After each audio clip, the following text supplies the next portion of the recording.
역사 마인드맵입니다. 오늘은 태조 왕건이요. 고려를 건국하고 후삼국을 통일하고 나라를 통치하는 모습까지 모두 다 살펴보겠습니다. 자, 우리 제자들은요. 첫 번째, 후삼국 통일의 그 과정 속에서 나오는 여러 이야기와 이 통일이 가지고 있는 역사적 의미를 파악하셔야 되겠죠? 자, 두 번째, 태조가 어떻게 고려를 통치하는지도 하나하나 내용을 파악하셔야만 합니다. 안녕하세요. 반갑습니다. 이금수입니다. 자, 우리가 지난 시간에는요, 사진을 봤어요. 그쵸? 저는 개인적으로 사진으로 공부하는 수업을 상당히 좋아합니다. 왜냐면 우리 제자들이요, 공부에 대한 부담을 많이 안 느낄 것 같아서요. 자, 하지만 사진보다는 또 우리가 판서를 통해서 꼼꼼하게 내용을 정리해야 되지 않겠습니까? 지금부터는 교재를 펴고요, 내용 공부를 한번 해보도록 할 텐데요. 자, 그런데 여러분들, 우리 오늘부터 어느 시대 공부합니까? 고려 시대죠. 그런데 생각을 해보니 우리 그 사이에 참 많은 왕조들을 공부했습니다. 혹시 그 순서를 얘기할 수 있을까요? 한번 우리 제자들이 그 순서를 삼국시대부터 쭉 한번 얘기해 주세요. 자, 일단 고구려, 백제, 신라, 삼국이 있었죠. 그쵸? 이 삼국을 신라가 통일을 합니다. 하지만 안타깝게도요, 고구려 많은 땅들을 포기를 하고 있었어요. 그리고 그 지역에서 나중에 발해가 등장하죠. 그래서 우리가 통일신라와 발해라고 불러줍니다. 자, 이들은 약 230년 정도 함께 공존을 했었고요. 그러다가 이제 신라가 먼저 이제 흔들리기 시작을 하죠. 그쵸? 그러면서 후고구려, 후백제, 신라로 나눠졌고, 또 그런 사이에 발해도 무너지게 됩니다. 결국 다시 나라가 세 개가 됐어요. 삼국은 삼국인데 무슨 삼국? 그렇죠. 후삼국이 되겠습니다. 이 혼란한 후삼국을 다시 왕건이 통일을 하게 됩니다. 고려가 되겠고요. 이 고려는 약 470년간 유지되다가 조선으로 이어지게 됩니다. 정말 많은 왕조들 공부하는 거 맞죠? 그쵸? 예. 자, 오늘은 우리가 고려 그 첫 번째 이야기를 할 겁니다. 어떤 이야기를 할지요? 일단 연표부터 보고요. 오늘의 이야기 시작하겠습니다.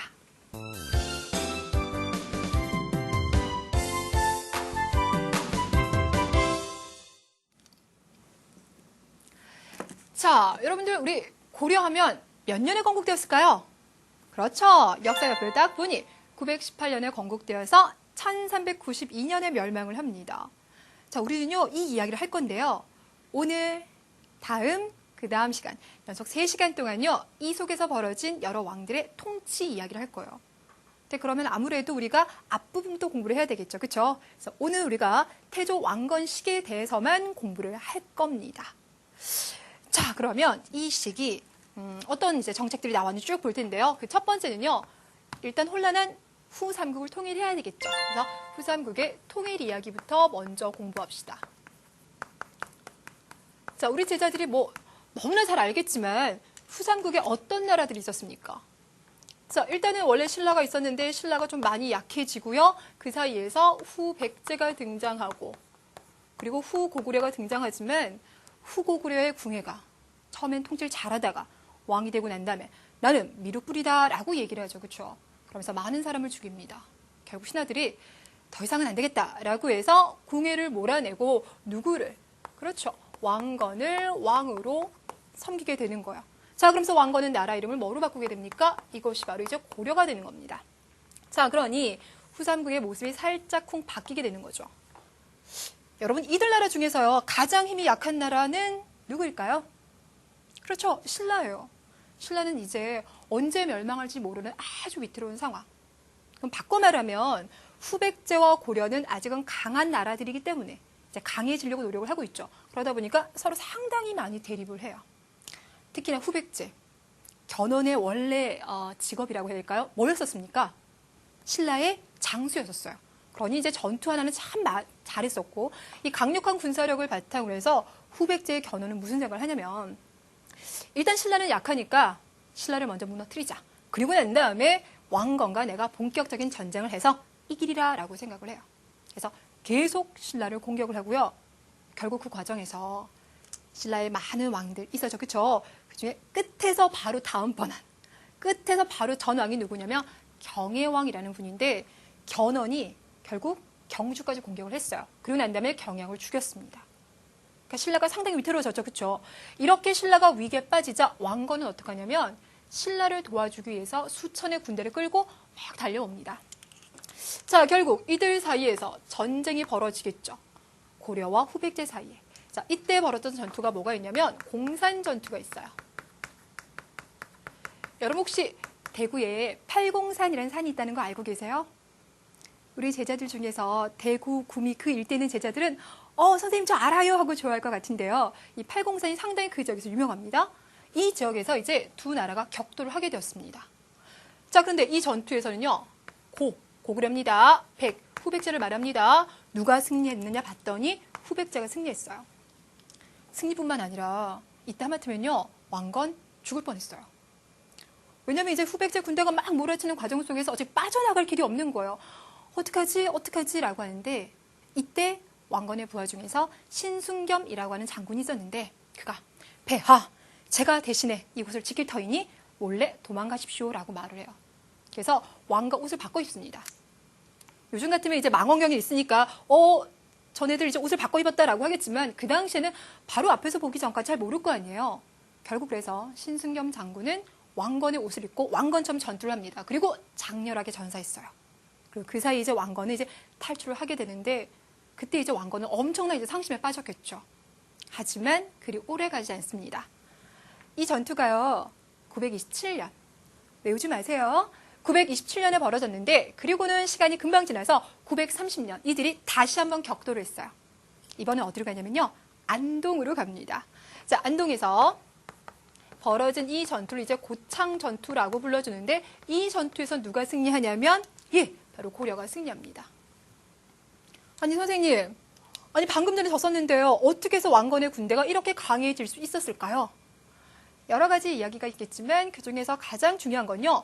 왕건이 나라를 잘 통치했다라는 거예요. 이전에 궁예 같은 경우는요. 왕이 됐다고 백성들을 조금 많이 괴롭혔었거든요. 하지만 왕건은 딱 왕이 되고 난 다음에 나의 백성들아 전쟁하느라 너무 힘들지? 라면서 세금도 깎아줘요. 백성들 너무 좋아했겠죠. 그리고 왕건의 군대여 너희들은 전쟁으로 다니면서 백성들에게 피해를 함부로 입히지 말라 이렇게 합니다. 그러니까 전체적으로 이미지도 상당히 좋아요. 자, 그래서 이 안동 지역에 있었던 호족들이 있죠. 그렇죠? 그 호족들이 나 왕건 도와줄래? 라면서 힘을 실어주니 결국 왕건의 부대가 이제 승리를 하게 됩니다. 자, 결국 이렇게 되면서 이제 고려와 후백제 사이에 전쟁이 계속 벌어지고 그 사이에 신라는 더욱더 상황이 어려져요. 그래서 결국 신라 마지막 왕이 결심을 딱 해요. 가만히 있다가는 나라가 멸망하겠다. 그러니 가만히 있지 말고 그냥 차라리 항복하자라고 하는데 어느 나라에 항복할까요? 그렇죠. 고려예요. 왜? 후백제의 견훤은 신라 공격해서 왕도 죽였었잖아요. 그렇죠? 자, 그러니 신라 왕이 고려에 항복을 했고 왕건은 어서 오세요 라면서 받아줘요. 그리고는 그의 첫째 딸을 신라 왕에게 이제 시집을 보내줍니다. 자, 그러면 하나, 둘, 셋. 세 개 나라가 대립하고 있었는데 신라가 무너졌죠. 본격적인 두 나라의 싸움만 하면 되는 거죠. 그렇죠? 그런데 이때 여러분이 이미 알고 계세요. 후백제에서 뭔가 일이 벌어졌어요. 바로 뭡니까? 견훤이 다음 왕위를 누구에게 물려주지라고 고민하다가 첫째 아들도 아니고 둘째 아들도 아니고 셋째 아들도 아니고 넷째 아들에게 물려주려고 합니다. 결국 위에 있었던 새 아들이 화가 났겠죠. 그러면서 결국 어떻게 하냐? 견훤을 절에다가 금산사라는 절에다 가둬버렸어요. 그런데 또 여기서 우리 견훤이 탈출을 합니다. 3개월 동안 갇혀있다가 짜잔짠 탈출을 하고요. 배를 타고 어디로 가냐? 왕건에게 갑니다. 그래서 왕건아, 나의 아들들이 나를 절에 가둬놓았다. 그러니 나의 아들들을 혼내켜줘 라고 하게 되는 겁니다. 그러니까 정리하자면요. 후백제 안에서 견훤과 그의 아들들 사이에 뭔가 지금 다툼이 벌어지고 있죠. 자, 우리는 이것을 내분이라고 한다고 얘기를 했었어요. 자, 이런 상황 속에서 후백제와 고려가 이제 격돌을 하게 됩니다. 누가 이길까요? 고려가 이길 수밖에 없어요. 왜? 고려 왕건 옆에는 견훤이 딱 있어요. 그러니 그 모습을 보는 후백제 사람들은 아니 어떻게 해야 돼? 지금의 왕을 왜 싸워야 돼? 옛날 왕을 왜 싸워야 돼? 혼란한 거죠. 결국 후백제는 어떻게 된다? 멸망하게 됩니다. 되셨나요? 자, 그럼 여러분들 보세요. 하나, 둘, 셋 중에서 신라는 이미 항복을 했죠. 후백제도 여기서 무찔렀죠. 그럼 더 이상 없죠. 상황 정리하면 후삼국이 드디어 어떻게 되었다? 통일되었다라고 정리할 수가 있습니다. 자, 이때 통일되었을 때가요. 왕건 나이 거의 60 되었을 때요.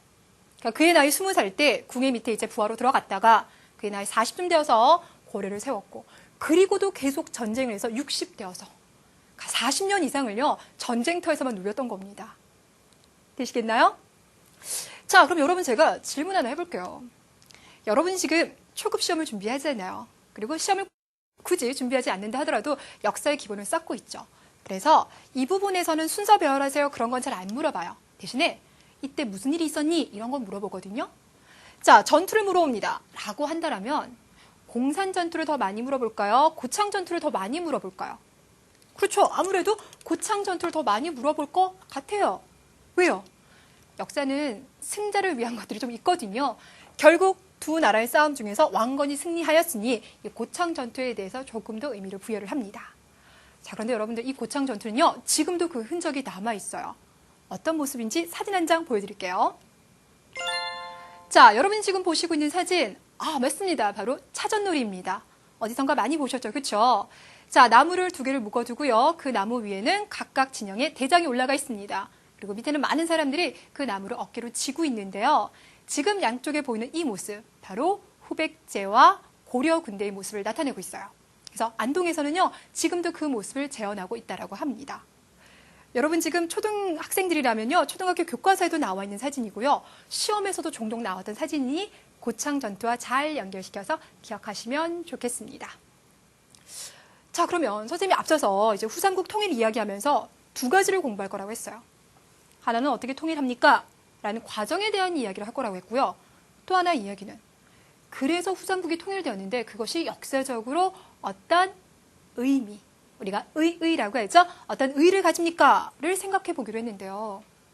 생각해 보니까 여러분 우리 통일이라는 단어를 지금 몇 번째 배우고 있습니까? 두 번째요. 그렇죠. 앞서서 신라가 삼국 통일했었던 것이 있고 고려가 후삼국 통일하는 거 있죠. 그럼 아무래도 또 사람들은 헷갈려라고 할 수 있습니다. 우리 잘 구분했으면 좋겠는데요. 중요합니다. 먼저 신라의 삼국 통일. 신라의 삼국 통일은 이전에 한 번도 우리 통일된 적 없었잖아요. 여러 나라들이 있었는데 그걸 처음으로 최초로 통일을 한 겁니다. 대신에 안타까운 것은 고구려 영토와 고구려의 많은 사람들을 포기했다라는 거. 반면에 고려가 후삼국을 통일한 건 어떤 의미를 가지고 있을까요? 일단 방송도 여러분 토요일이나 일요일 다시 보면 무슨 방송? 재방송. 통일도 다시 하면 재통일. 그런데 그거보다 더 중요한 것은요. 여기 보니 고려 사람, 백제 사람, 신라 사람. 그리고 지난번 사진특강에서요. 발해가 멸망하고 난 다음에 발해 사람들이 내려올 때 그들도 같이 받아들인다고 했잖아요. 그러니까 우리 민족이라고 부를 수 있는 많은 사람들을 다 이렇게 감싸 안아줬죠. 내용적으로 되게 괜찮죠. 우리가 이걸 바로 뭐라고 하냐면 실질적이라고 불러줘요. 용어가 조금 낯설까요? 실질적이라고 불러줍니다. 자, 그래서 국어사전을 찾아보시면 의미 있는 아주 뜻이 있는 그런 의미도 좀 담고 있거든요. 자, 그래서 고려가 통일한 부분은 바로 실질적 통일이다라고 우리가 얘기해 줄 수가 있습니다. 자, 이렇게 해서 우리 여러분들 일단 첫 번째 주제를 이제 마감을 했는데요. 우리 제자들 내용 정리 간단하게 하고 두 번째 가고 싶죠, 그렇죠? 마인드맵으로 다시 한번 정리하고요. 두 번째 주제 살펴보겠습니다.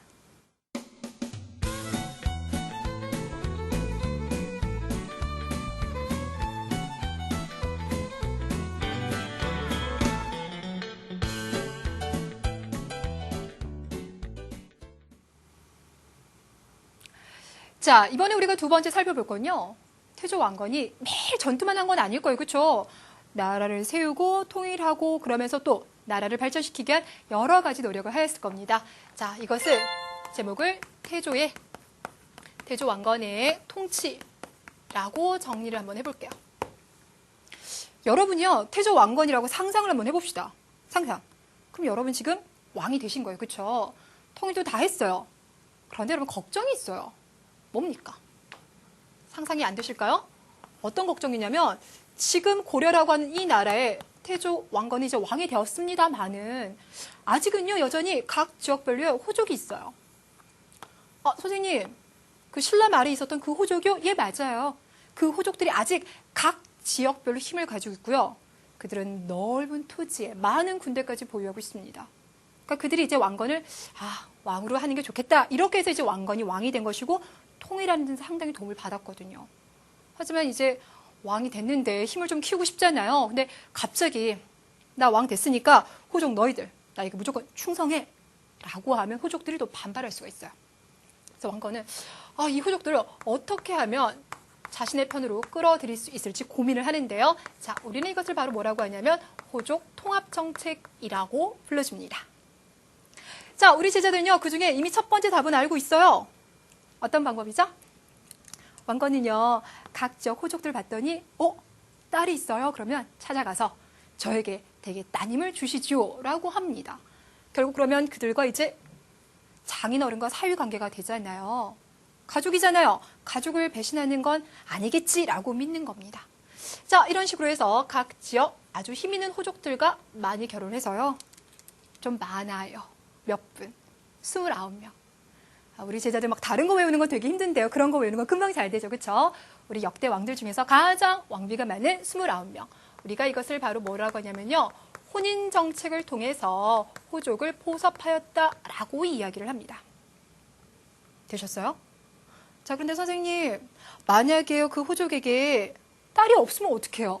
아들과 이럴 때는요. 그 아들에게 관직을 주거나 아니면 여러분들 이 당시에는 성을 가진 사람이 많다고 그랬습니까? 적다 그랬습니까? 적어요. 그렇죠? 조선시대가 되었지만 대부분 사람들이 성을 가지게 되는데요. 그런데 여러분들 성도요. 그냥 성이 아니라 왕과 똑같은 성을 가지게 된다고 하십시다. 엄청난 영광인 거죠. 그렇죠? 그러니 왕이 어떻게 하나? 그렇다면 당신이 나를 위해서 충성을 하였으니 내가 왕시성을 내려주겠다라고 하는 겁니다. 됐나요? 자, 이런 방법들을 통해서 결국 호족을 자기 편으로 끌어들이죠. 자, 우리는 이것을 바로 뭐라고 하냐면 포섭이라고 해요.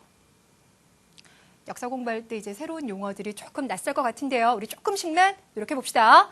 포섭이라고 하면 내 편으로 끌어들이는 겁니다. 되셨나요? 그런데 여러분들 너무 이렇게 자꾸만 관직도 주고 왕성도 주고 그렇게만 해서는 안 돼요. 혹시 그들이 또 나를 무시할 수가 있잖아요. 그래서 언제든지 절대 긴장하지 마, 배신하면 안 돼 라면서 긴장감을 줘야 되는데 그러기 위해서 그가 실시한 방법이 있습니다. 바로 뭐냐면 기인제도라는 거예요. 자, 따라해 주세요. 뭐라고요? 기인제도. 기인제도. 이게 바로 뭐냐면요. 호족들의 아들들 있죠. 그 아들들을 왕궁에 이제 머무르게 하는 거예요. 수도 계경으로 데리고 오는 겁니다. 이제 뭐 겉으로 말해서는 이제 왕을 보필한다, 왕주에 있는다라는 거지만 그 밑에 숨어 있는 의도는 당신의 아들이 내 옆에 와 있으니 함부로 나를 배신하지 말아라. 그런 의미가 되는 거죠. 됐어요? 그러면 앞에서는 뭔가를 막 주면서 내 편으로 끌어들이는 포섭이지만 여기 나와 있는 건 긴장해, 배신하면 안 돼 라고 말하고 있잖아요. 뭐 하고 있는 겁니까? 견제하고 있는 겁니다. 되셨을까요? 네. 자, 태조는 바로 이런 방법을 통해서 이제 나라를 슬슬 이제 안정을 시켰어요. 자, 그리고 또 하나. 이분은 여러분들 나라 이름 지을 때 고민 많이 했을 거라고 얘기했었죠. 그렇죠? 맞아요. 아이들이 태어나면 이 이쁜 아이한테 무슨 이름을 지어줄까? 여러분 부모님이 고민하셨듯이 내가 세운 이 나라 무슨 이름을 할까 고민하다가 고려라고 하였습니다. 고려는 어떤 의미를 가지고 있죠? 그렇죠. 고구려라는 의미를 가지고 있습니다. 흔히 왕건은 처음부터 나는 비록 신라가 차지했었던 이 지역을 일단 통일하는 거지만 나는 앞으로 고구려가 차지했던 저 위쪽까지도 가겠어 라고 하는 걸 처음부터 다 생각을 하고 있었어요. 되셨나요? 자, 그럼 생각해 보세요. 지금 제 지도가 있다고 생각합시다. 원래 지금 고려 영토는 대동강 아래쪽이죠. 근데 계속 위로 올라가야 돼요. 위쪽은 북쪽이죠. 자, 그래서 우리가 이것을 바로 뭐라고 불러주냐면 북쪽으로 진출한다, 진격한다. 그래서 북진정책이라고 불러줍니다. 되셨나요? 북쪽으로 진격한다, 영토를 넓히겠다라는 겁니다. 자, 우리 제자들이 잘 아실 것 같아서 여러분들 지도로 잠깐만 좀 확인 좀 해볼게요. 일단 처음에는 이 정도밖에 통일 못했어요. 여기가 어디라고요? 우리 그동안 통일신라와 발해하면서 정말 많이 봤었던 바로 그 대동강 지역이 되겠습니다. 하지만 영토를 넓힐 거야, 넓힐 거야. 그 전쟁하는 와중에도요, 계속 영토를 넓히려고 노력했고 실제로 영토를 이만큼 넓혀놨어요. 자, 여기가 어디냐면 청천강이에요. 청천강 들어본 적 있을까요? 을지문덕 장군의 살수대첩, 예, 맞습니다. 을지문덕의 살수대첩이 바로 이곳에서 열렸었어요. 영토가 쭉 올라갔죠. 거기에다가 여러분 대동강에 가면요, 지금 북한의 수도가 있습니다. 어디입니까? 평양. 근데 그 평양은요, 과거 고구려의 마지막 수도이기도 하였습니다. 자, 그래서 여기 평양. 자, 이곳은 예사롭지가 않은 거예요. 그래서 뭐라고 하냐면 여러분 역사 공부할 때요. 도시나 이런 지역 명칭에 경자가 붙으면요. 그냥 보지 마세요. 뭐가 되게 의미가 있는 곳이다라고 생각하시면 돼요. 대표적인 게 발해의 상경, 고려의 개경이 되는 거예요. 경자는 수도 경의 의미를 가지고 있거든요. 근데 거기다 이제 개경은 아닙니다, 여러분들. 개경은 여기 지금 아래쪽 송악이 되겠고요. 이 평양을 뭐라고 하냐면 개경에서 서쪽에 있다라고 해서 서경이라고 불러줘요. 그래서 이제 뭐라고 하냐면 앞으로 고려의 왕들은 1년에 100일 정도는 이곳에 와서 영토 넓힐 생각 항상 하거라라고 이야기를 합니다. 하나만 더.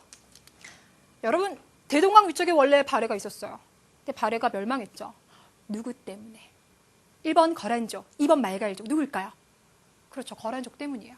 자, 그래서 그 이후에 거란족이 이 지역을 차지하고 있는데요. 왕건 같은 경우는 이 거란족에 대해서 좋은 감정을 가질 수가 없습니다. 그렇죠. 자, 그래서 어떡하냐? 거란족은요. 왕건이 나라 세우자 사신도 보내주고요. 낙타 50마리. 우리에게 없는 특별한 선물을 보내줬죠. 근데 왕건은 싫어라고 합니다. 결국 그래서 사신은 귀양 보내버리고요. 낙타 50마리는요. 개경에 가시면 만부교란 다리가 있는데 거기서 굶겨 죽였어요. 그럼 정리하면 뭐가 될까요? 거란족을 배척하였다. 밀어냈다. 거란족을 배척하였다라고 이야기할 수 있습니다. 되셨나요? 자, 여러분 여기서 정말 제가 중요한 거 다시 한번 강조합니다. 시험이고요. 여러분이 공부하실 때 꼭꼭꼭꼭 나오는 거. 바로 뭐다? 태조는요.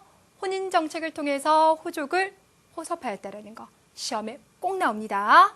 자, 그리고 북진 정책을 통해서 영토를 넓히려고 했었다라는 거. 되시겠어요? 자, 그런데 이분은요. 돌아가신 이제 그날까지 내가 세운 이 고려가 정말 잘 다스려져야 될 텐데 걱정이 너무 많으신가 봐요. 정말 이제 고려를 사랑하는 마음이 너무 커요. 그래서 앞으로 다음에 될 왕들은 이것을 반드시 따라라 라면서 일종의 이제 유언 같은 걸 발표를 해요. 이것이 바로 훈요 10조입니다. 뭐라고요? 훈요 10조. 자, 그 훈요 10조의 내용을 보면요. 자, 왕건의 또 다른 생각들을 우리가 엿볼 수가 있겠죠? 살펴볼게요. 자, 모두 4가지를 볼 텐데요. 먼저 첫 번째. 우리나라의 대업은, 그러니까 이 고려가 나라도 세우고 후삼국을 통일했던 것은 부처님의 곁에서 보호하고 지켰기 때문이다. 그러니 불교를 장려하라. 네, 우리 앞에 사진 특강에서 말했었잖아요. 고려는 왕에서부터 백성까지 정말 불교를 열심히 믿었다고요. 왕건은 가장 첫 번째에서 그 이야기를 하고 있습니다.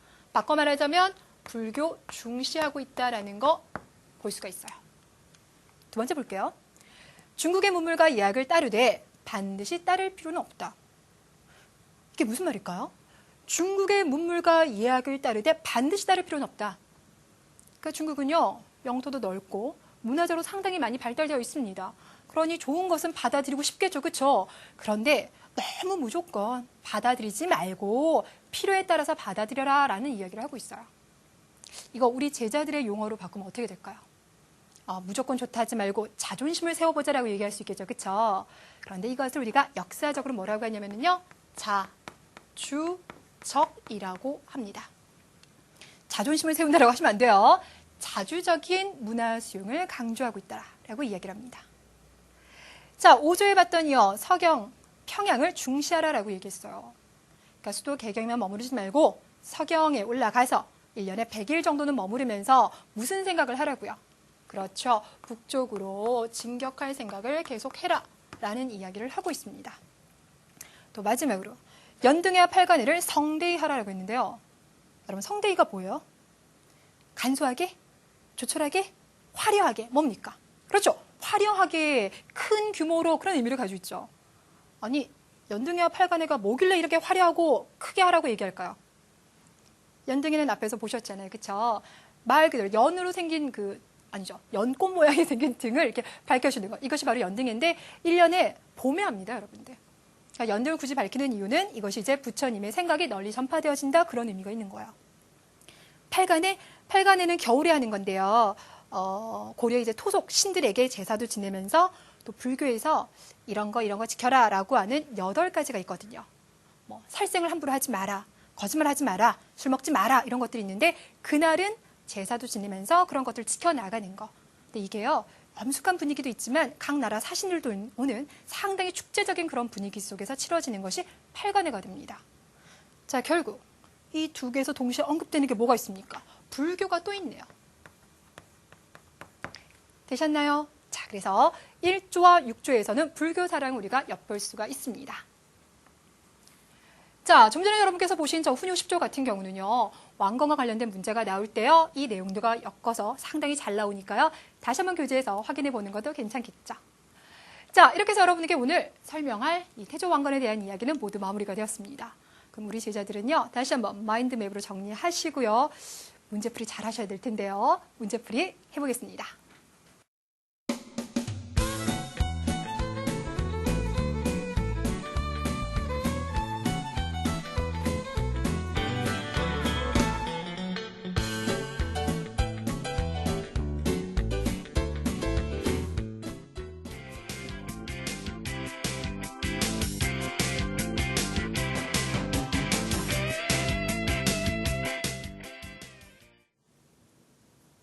자, 아래 문장을 읽고 OX 하시오입니다. 먼저 첫 번째, 누구누구는 백성의 세금을 줄여주고 라고 했습니다. 신라에 또 화친하는, 여러분께서는 백성의 세금을 줄여준다는 답만 보고도요, 이게 문제만 보고도 벌써 왕건이 생각났을 텐데요. 자, 시험에서는 신라에 화친하는 부분도 중요하니까요. 화친이 바로 무엇입니까? 친하게 지내는 거. 그렇죠. 견훤이 신라를 계속 공격한 반면에 왕건은 도와주려고 하였잖아요. 두 개를 통해서 왕건이라는 거 확인할 수가 있었습니다. 자, 두 번째, 우리 앞서서 차전놀이 봤었죠. 그쵸? 차전놀이는 고려가 뭐뭐뭐 전투에서 후 백제군을 크게 이긴 것이라고 했습니다. 두 개 중에서 이긴 전투는 그렇죠. 고창 전투 기억해 주세요. 세 번째, 고려 태조는 호족의 딸과 혼인하여 호족을 뭐뭐 하고자 하였다라고 했는데요. 혼인을 했다는 것은 우리 앞으로 같은 가족이 되겠습니다 라는 이야기잖아요. 그럼 뭡니까? 포섭, 내 편으로 끌어들이는 거죠. 자, 만약에 견제가 답이 되기 위해서는 기인 제도가 나와줘야 됩니다. 마지막 4번입니다. 고려 태조는 북진 정책을 추진하여 자신 있게 풀 수 있을 것 같은데요. 그렇죠. 거란을 멀리하였다입니다. 자, 문제가 조금 수월하게 풀렸습니까? 집중을 너무 잘하신 것 같아요. 자, 그러면 지금부터요, 문제 5개를 풀어보도록 할 텐데요. 어떤 문제 기다릴까요? 시작해 보겠습니다.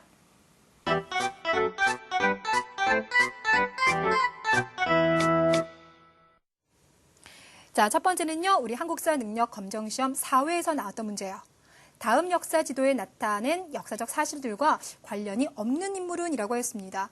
자, 보니까요, 역사 지도 문제가 참 많이 나오죠. 그쵸? 자, 봤더니 지금 여러분들 고려가 보이고 있고요. 후백제 그리고 신라가 보이고 있습니다. 지도를 볼 때는요, 항상 그 나라 이름부터 먼저 보세요. 자, 결국 후 삼국시대에 맞습니다. 자, 그 중에서 지금 표시되고 있는 것이요. 공산이 하나 나오고 있고요. 고창이 나오고 있습니다. 공산 전투 일어나고 난 다음에 고창 전투가 일어나는 거죠. 자, 그렇다면 먼저 1번 견훤. 견훤은 그 당시 후백제 왕이었으니까 이거는 맞는 거예요. 그렇죠? 두 번째 신순겸. 이분하니까. 그렇죠. 공산 전투에서 왕건이 하마터면 정말 죽을 뻔했거든요. 이때 왕건의 옷을 대신 입으면서 마지막에 탈출을 이제 가능케 했었던 사람입니다. 자, 그래서 신순겸도 맞고. 당연히 왕건 맞죠? 왜? 고려가 등장했다는 것은 이미 왕건이 나라를 세웠다라는 의미가 되니까요. 답은 몇 번? 4번이에요. 여러분들이요, 이 문제를 지도를 꼼꼼하게 보지 않고 그냥 견훤 왕건 궁예라고 해서 신순겸을 답으로 하는 제자들이 있을 것 같은데요. 이미 고려, 후고구려가 멸망하고 고려가 등장했기 때문에 답은 4번이 됩니다. 자, 이번에는요, 우리 한국사 능력 검정시험 8에 나왔던 문제인데요. 다음 놀이의 유래가 된 사건이 발생한 시기에 지도로 옳은 것은 이라고 하였습니다. 앞서서 봤었던 그 차전놀이의 모습이 되겠죠. 자, 그러면 곧바로 볼까요? 고구려, 백제, 신라, 가야가 있긴 하지만 우리는 사국이라 하지 않고 뭐라고 불러줍니까? 삼국시대라고 불러주는 거죠. 그쵸? 자, 하지만 답이 안 돼요. 왜요? 지금 보고 있었던 차전놀이는 삼국은 삼국인데 앞서서 후삼국시대다 이렇게 얘기했잖아요. 자, 그러니 이 부분은 답이 안 되고 2번은요. 너무 많이 봤어요. 어딥니까? 대동강입니다. 대동강 아래 신라와 발해가 있는 남북국 시대가 되겠습니다. 자, 3번에 봤더니요. 고려가 보이고 후백제가 보이고 신라가 보이고 있어요. 삼국은 삼국인데 이전의 삼국과 다르기 때문에 후삼국. 이때 고려 후백제가 전투하는 모습 맞죠? 답은 3번입니다. 자, 4번에서 조선이 나왔는데 조선은 아직 우리가 배우진 않았었죠. 그쵸? 자, 이렇게 답은 명확히 3번이라는 거 확인하셨습니다. 자, 이번에는요, 우리 칠판에서 직접 문제를 한번 풀어봐요. 자, 그중에서 지금 1회에 나와 있었던 문제인데요. 다음 글을 읽고 토론한 내용 중에서 적절하지 않은 것은 이라고 했습니다. 제가 문제를 보여드리기 전에 미리 여러분 말씀드릴게요. 이 문제는 여러분들이요, 물론 외우는 것도 중요해요. 근데 시대를 지금 잘 구분하고 오고 있는지, 그러니까 삼국이랑 통일신라랑 발해랑 고려를 막 섞어서 그냥 우리 역사지 이렇게 공부하고 있는지 점검해 볼 수 있는 정말 좋은 문제예요. 보기 보겠습니다. 고려를 건국한 태조 왕건은 불안정한 왕권을 확립하고 통일을 유지하기 위해 호족들의 지원과 협력이 필요하였으며, 조금 길긴 한데요. 결국 무슨 말입니까? 왕이 되긴 했지만 여전히 전국에 호족들이 있죠. 그렇죠? 그 호족들과 뭐 해야 된다? 손을 잡고 있어야 한다라는 이야기예요.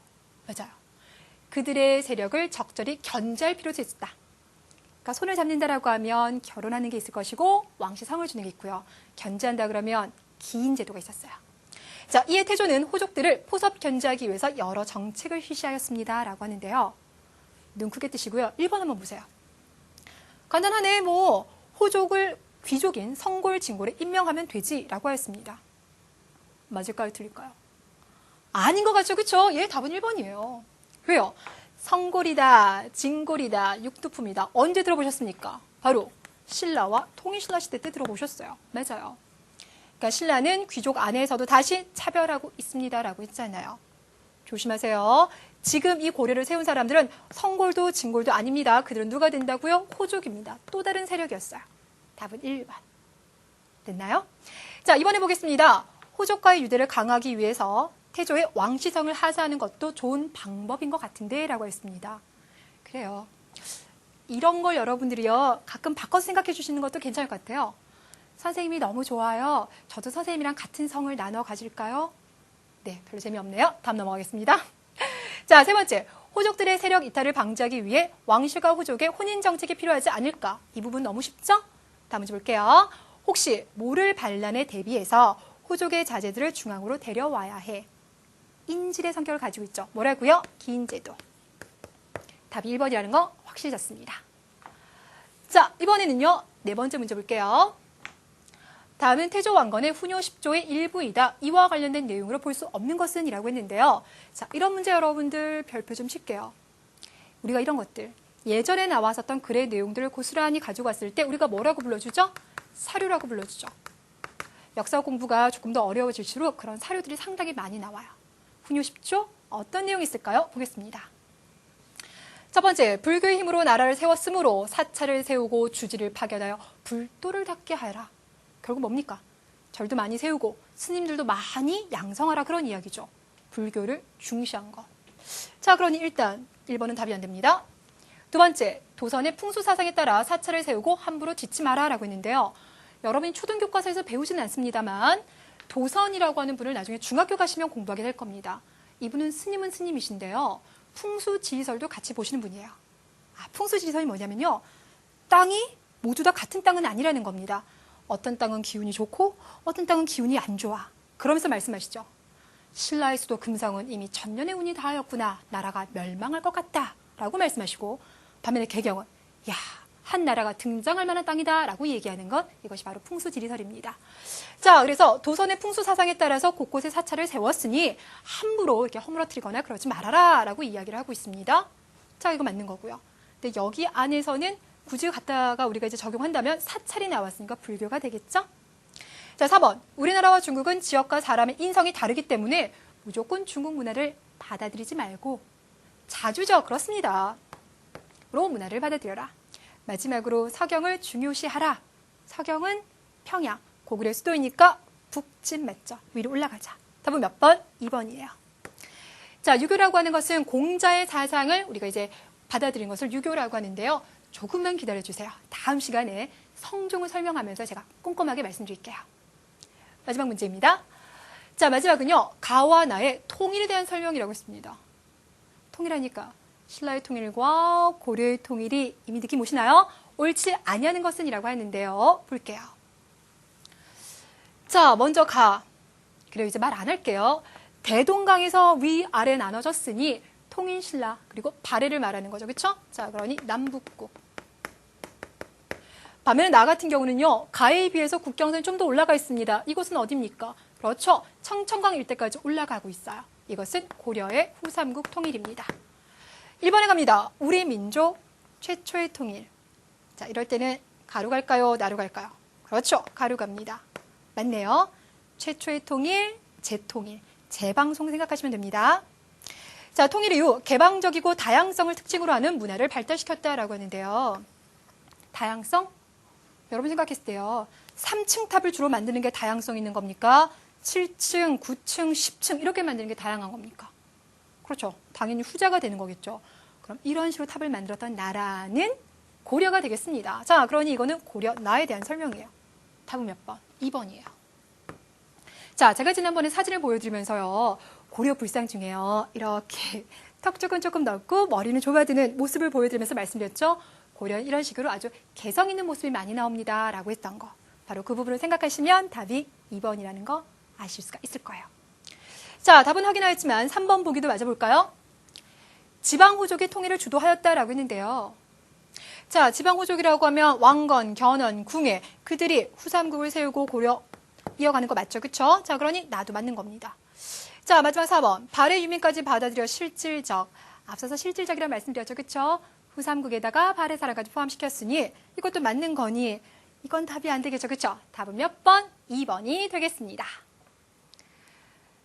자, 이렇게 해서 준비한 문제 들어봤는데요. 뒤로 오면 올수록 조금 문제가 어려워지긴 했었죠. 그쵸? 우리 제자들 풀어보시고 궁금한 거 있으시면 언제든지 게시판 오세요. 자, 그렇다면 우리 마지막으로요. 어떤 문제들이 많이 출제가 되는지 기출문제와 그리고 앞으로 나올 문제들 다시 한번 분석해 보도록 하겠습니다. 자, 일단 첫 번째 고려와 후백제 간의 전투는요. 시험에서 종종 나옵니다. 여러분들 특히 고창 전투 잘 기억하시고요. 두 번째 훈요 10조와 자, 이것을 태조 왕건의 통치와 연결시키는 문제도 아주 잘 나와요. 특히 이번 문제의 출제 가능성이 상당히 높습니다. 자, 이렇게 해서 여러분들 우리 고려 정치 이야기 오늘 첫 번째 했죠. 그쵸? 마무리 잘 되실까요? 우리 다음 시간에는요. 오늘에 이어서 이야기 계속 전개할 터이니 복습하고 오시고요.